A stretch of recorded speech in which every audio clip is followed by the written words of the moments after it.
একটা মধ্যবিত্ত পরিবারের সবথেকে বেশি গুরুত্বপূর্ণ বা সবথেকে বেশি মূল্যবান কোন জিনিসটা জানো তো?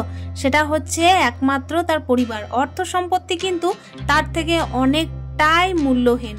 তো চলো আজকের ভিডিওটা এখান থেকে স্টার্ট করছি। Hello everyone, welcome back to my channel. আশা করছি সকলেই খুব ভালো আছো। বীরভূম জেলার ছোট্ট একটা শহর থেকে আমি সুধা আবারও চলে এসেছি নতুন দিনে নতুন আরও একটা ব্লগ নিয়ে। তো সাথেই থাকো আমার। আশা রাখছি আজকের ব্লগটাও তোমাদের খুবই ভালো লাগবে। আজকে আমি বুধবারের ব্লগটা শেয়ার করছি। আমি কিন্তু একদিন বাকি রেখেছিলাম ব্লগ দিতে। আসলে বৃহস্পতিবারের ব্লগ কিন্তু আমার দেওয়া হয়নি। আসল বিষয়টাই হচ্ছে কি যে আমাদের এখানে চলছে 24 প্রহর। এখনও কিন্তু আমার ভিডিওতে কোনোভাবে যদি নয়েজ আসে তো একটুখানি ম্যানেজ করে নিও। আসলে বুঝতেই পারছো কীর্তনের ব্যাপার হয় এখানে, তো সেই কারণেই কিন্তু একটুখানি ডিস্টার্ব তোমাদের ফিল হতেই পারে।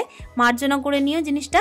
আর এই তো দেখতেই পাচ্ছ সকাল টাইমে কিন্তু আমি বিছানা টিছানা একদম পরিষ্কার করে একদম দেখো চলে এসেছি জামা কাপড়গুলো ভাঁজ করে নিতে। আসলে কি বলতো, এটা কিন্তু কালকের জামা কাপড়। তো আলনার মধ্যে যেগুলো রাখার ছিল তো সেগুলোই রেখে নিচ্ছি। আলমারির মধ্যে কিন্তু যেগুলো রাখার সেগুলো কিন্তু আলমারির মধ্যে অলরেডি তুলে দিয়েছি। তো আলনাটা একটু গুছানোর ছিল। সকাল থেকে ভাবলাম যখন হাতে সময় আছে, এদিকে কিন্তু ছেলেরও স্কুল নেই, গ্রীষ্মের ছুটি পড়ে গেছে, তো চলো এদিকে গুছিয়েই নিই। আর গুছানো থাকলে কি হয় বলো তো, বেশ কাজ করতে এনার্জি পাওয়া যায় এই আর কি। সকাল থেকে শুধুমাত্র দেখো কাজই করব আর ঘরটা গুছানো থাকবে না সেটাও তো নয়, বাসি কাজ তো আছে। তার সঙ্গে কি হয়, জামা কাপড়গুলো যদি চোখের সামনে একটু ভাঁজ হয়ে থাকে না, তাহলে মনটাও ভালো লাগে, কাজ করতে এনার্জি পাওয়া যায় এই আর কি। আর বলে রাখি, আজকে যে বুধবারের ব্লগটা শেয়ার করছি তখন কিন্তু আমার হাজব্যান্ড বাড়িতে এসেছিলেন। হাজব্যান্ড এসেছিলেন মঙ্গলবার দিন, যেদিন আমি জয় মঙ্গলবারের পুজো দিতে গেছিলাম। তো উনি কিন্তু হঠাৎ করেই এসেছেন, আমাকে কিচ্ছু জানাননি। তো এই মুহূর্তে কিন্তু উনি এখন বাড়ির মধ্যে ঝুল ঝাড়ু দিচ্ছেন, ঝুল ঝাড়ছেন। তো সেইখানে আমি কি করলাম বলো তো, আমি এই যে বাইরে ঝাঁটগুলো দিয়ে নিলাম। বাইরে ঝাঁটটা দিয়ে না একেবারে স্নানে যাব, আর তার আগে একটুখানি ফুল গাছগুলোর একটু পরিচর্যা করে নেবো। ঘরের ভেতরের ঝাঁটটা কিন্তু অলরেডি আমি একবার দিয়ে দিয়েছিলাম, কিন্তু আমার হাজবেন্ড যখন অনেকদিন পর পর আসেন না, তখন কিন্তু ঝুলগুলো ওনার চোখে বেশি পড়ে, সেই কারণেই কিন্তু ঝুলটা ঝাড়তে লেগে গেছেন। আর দেখো এই যে ঝাঁট দেওয়া অবস্থায় যদি আবার ঝুল ঝাড়া হয় না, তখন দেখবে নিচে কিন্তু অনেক অনেক ধুলোবালি পড়ে যায়। তার সঙ্গে কি হয়, মাকড়সাগুলো কিন্তু দেখবে দৌড়ে বেড়ায়। তো ওই কারণেই বললাম ঠিক আছে তুমি নিজের কাজ সারো, আর এদিকে কিন্তু আমি নিজে বাইরের কাজ সারি। এখানে দেখতেই পাচ্ছ মানি প্ল্যান্ট গাছটার মধ্যে না টবে অনেক জল ছিল, তো ওটা একটু ফেলে একটু ভালোভাবে রেখে দিলাম আর কি। আর এখন চলে এসেছি দেখো একটা লাউকে অর্ধেক অর্ধেক ভাগ করে নিতে। আসলে এই লাউটা কিন্তু কেনা নয়, আমাকে কিন্তু সোনুর দাদু দিয়েছিলেন লাউটা। তো উনি আর কি কিনে এনেছিলেন তাও নয়, ওনাকে কিন্তু একজন দিয়েছিলেন, তো উনি আবার আমাকে দিয়েছেন, ওনাদেরকে দুটো দেওয়া হয়েছে। তো আমাকে এই যে দিয়ে গেলেন একটা, তো সেই লাউটাই কিন্তু অর্ধেক অর্ধেক করে মাকে দিলাম অর্ধেক, আর আমি রাখলাম অর্ধেক। আসলে এতগুলো লাউ তো আমার একার পক্ষে খাওয়া সম্ভব নয়, এই কারণেই যা। আর এখন দেখো হাজব্যান্ড কিন্তু এইদিকে এই যে ঝুল ঝাড়ুটা নিয়ে এখন ঝুল ঝাড়তে শুরু করে দিয়েছেন। অলরেডি কিন্তু আমি গোপাল সেবা দিয়ে দিয়েছি, ঘরে কিন্তু পুজোও দিয়ে দিয়েছিলাম। তারপরও কিন্তু দেখছো এখন কিন্তু কাজ বাড়ানোর একটা বিষয় যেটা বলে, তো সেটা শুরু করে দিয়েছে। তো কি করব বলো, তবে চাপও কমেছে বলতে পারো। কেন কি দেখো, আমি কিন্তু ঘরের মধ্যে যে সমস্ত কাজগুলো করি তার মধ্যে থেকেও কিন্তু দেখবে ঘরের আনাচে কানাচে এইদিকে সেই দিকে ঝুলগুলো কিন্তু থেকেই যায়, তাই না? আর এই সমস্ত কাজগুলো স্নানের পর কিংবা হচ্ছে ছেলে যখন স্কুলে যায় পুজো টুজো দিয়ে দিই, তখন কিন্তু করা যায় না। মাঝে সাঝে কি করতে হয়, একবারে কিন্তু কোমর বেঁধেই নামতে হয়। আর সেই দিন কি হয়, আমার কিন্তু এদিকে রান্নাবান্না একটুখানি হলেও লেট হয়। তো এইভাবেই কিন্তু ঘরের কাজগুলোকে অ্যাডজাস্ট করি। কিন্তু এই যে হাজব্যান্ড এসেছেন আর ঘরে কোনায় কোনায় এই যে ঝুলটা ঝেড়ে নিচ্ছেন না, তাতে কিন্তু আমার অনেকটাই হেল্প হয়েছে জানো তো। মোটামুটি আমাকে এই যে বলতে পারো 2 সপ্তাহ মতো হাত না দিলেই চলবে, এত সুন্দরভাবেই কিন্তু ঝুল ঝাড়া হয়েছে। আর আমরা দেখবে প্রত্যেক দিন যে কাজগুলো করি ভালোবেসে, সেই কাজের মধ্যে একটা তাড়া থাকে। আর এখন দেখো হাজব্যান্ড এই যে ফ্রি হাতে কাজগুলো করছেন না, আমার মনে হয় একটু ধীরে সুস্থে বেশ ভালোভাবেই হবে। এখন আমাকে রান্না সারতে হবে, তার আগে কিন্তু আবারও ঝাড়ু দিতে হবে জানো তো বন্ধুরা। কিচ্ছু করার নেই, আসলে এই যে কাজ একটু বেড়ে গেছে বলতে পারো। তবে হ্যাঁ, এই যে কাজটা বেড়েছে না, এটার জন্য কিন্তু আমার অনেকটা হেল্পও হয়েছে বলতে পারো। এইবারে হাজব্যান্ড এসে আমার কিন্তু অনেক অনেক কাজ করে দিয়েছেন, অনেক অনেক হেল্পও করে দিয়েছেন। আর সব থেকে বড় কথা কি বলো তো, একটা মধ্যবিত্ত ফ্যামিলিতে না ধন সম্পত্তি এগুলো বেশি প্রাধান্য দেয় না। সব থেকে বেশি দরকার হচ্ছে তাদের পরিবার। পরিবার যদি হাসি খুশি থাকে, পরিবারে যদি একে অপরের পাশে থাকা যায়, তাহলে কিন্তু দেখবে ধন সম্পত্তিটা অতটা না হলেও চলবে। তবে ধন সম্পত্তিটা যদি বেশি থাকে আর পরিবারের লোকজন যদি পাশে না থাকে না ঠিকঠাক, তাহলে সেই ধন সম্পত্তির কোনো মূল্য নেই, সেগুলো কিন্তু একটা জলের সমান বয়ে চলে যায় আর কিচ্ছু না।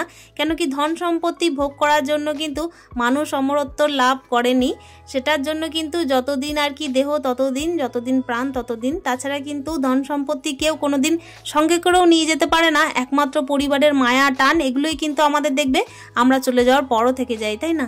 সেই কারণে কিন্তু দেখবে একটা মধ্যবিত্ত ফ্যামিলিতে সব থেকে বেশি যেটা দরকার হয় সেটা কিন্তু হচ্ছে একে অপরের পাশে থাকা। পরিবারের লোকজন যদি একে অপরের পাশে থাকে তাহলে কিন্তু অল্প ধন সম্পত্তিতেও সুখে থাকা যায়। তো চলো, এই যে দেখতেই পাচ্ছ ওদিকে কিন্তু হাজব্যান্ড এই যে ঝুলটা ঝেড়ে নিয়েছেন, আর আমি কিন্তু তারপর আবার ঝাড়ু দিয়েছিলাম। তারপর দেখো এই যে সংসারে কাজে লেগে পড়েছি, রান্না বান্না করতে লেগেছি আর কি। রান্না বান্নায় আজকে যেটা করছি সেটা হচ্ছে কিন্তু চিকেন। যেহেতু দেখো বুধবার ছিল, আর বুধবার দিন কিন্তু হাজব্যান্ড আর কি ঠিক করেছিলেন যে মাটন আনবেন, কিন্তু কি বলতো মাঝে না ঝিরিঝিরি করে বৃষ্টি পড়তে লেগে গেল। আর আমাদের কিন্তু ঘরের সামনাসামনি কোথাও আর কি কোনোভাবেই মাটন বিক্রি করে না। ওনার বাইক আছে, উনি বাইকে করে চটজলদি নিয়ে চলে আসতে পারবেন বলেই কিন্তু এদিকে নিয়ে আসা সম্ভব হতো। তবে কি বলতো, ওই যে বললাম বাইরে বৃষ্টি পড়ছে, আর আমাদের এখানে একমাত্র রবিবার ছাড়া কোনোদিন কিন্তু মাটন পাওয়া যায় না। তো সে যাই হোক না কেন, আজকে রান্না যেটা করেছিলাম সেটা হচ্ছে ডাল করেছিলাম একটুখানি, মানে ছেলের জন্য তো করতেই হয়, মাসকলায় ডাল করেছিলাম একটুখানি। আর ওদিকে কিন্তু আলু সিদ্ধ করেছি, যেহেতু আমার হাজব্যান্ড কিন্তু আলু সিদ্ধ খেতে খুব পছন্দ করেন।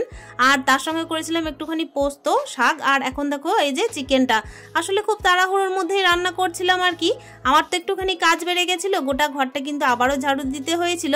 আর আমাদের ঘরে না এদিকে ঝাড়ু দিতে গেলে কি হয় বলো তো, অনেকটা লেট হয়ে যায়, মোটামুটি 1 ঘন্টা তো হাতে লাগবেই তোমার। কেন কি দেখো এই দিক সেই দিক করে ঘরে বাইরে ঝাঁট দিতে দিতে না অনেকটাই লেট হয়। তবে বাইরে ঝাঁট না দিলেও ঘরে যে এই কোনায় কোনায় ধুলো, তারপর মাকড়সাগুলো দৌড়ে বেড়াচ্ছিল না, সেই কারণেই কিন্তু আমার এদিকে ঝাঁট দিতে একটুখানি মানে লেট হয়েছে বলতে পারো। আর এখন দেখতে পাচ্ছ ওদেরকে আর কি বাবা আর ছেলেকে দুজনকে একসঙ্গে খেতে দিয়ে দিয়েছিলাম। আমি কিন্তু আমার ছেলেকে সাধারণত নিজে খাইয়ে দিই, কিন্তু আমার হাজব্যান্ড একেবারে মানা করেন এই জিনিসটা। কি বলতো বন্ধুরা, স্কুল যাওয়ার টাইমে তো আমার ছেলে খুব তাড়াহুড়োর মধ্যে থাকে, সেই কারণে মনে হয় কি যে প্রত্যেকদিন খাইয়ে দিলে হয়তো ছেলে ভালোভাবে খাবে আর তার সঙ্গে চটজলদি খাওয়াও হয়ে যাবে। কিন্তু আমার হাজব্যান্ডের বক্তব্য অনুযায়ী উনি বলবেন যে ছেলে কম খাক ঠিক আছে, কিন্তু ছেলেকে কোনো রকমে খাইয়ে দেবে না, একদিন না একদিন কিন্তু ঠিকঠাক খেতে শিখে যাবে, আর তুমি কিন্তু ওর স্বভাবটা নষ্ট করে দিচ্ছ। এই কথাগুলোই কিন্তু আমাকে এই যে খেতে বসে বলছিল।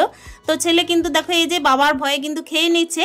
তবে কি বলতো, বাবার কথা না যতটা শোনে, আমার কথা কিন্তু এতটা মানে গুরুত্ব দিয়ে শোনে না, জানে যে মা খুব ভালোবাসে, আর বাবাকে যতটা ভয় করে ততটা ভক্তিও করে।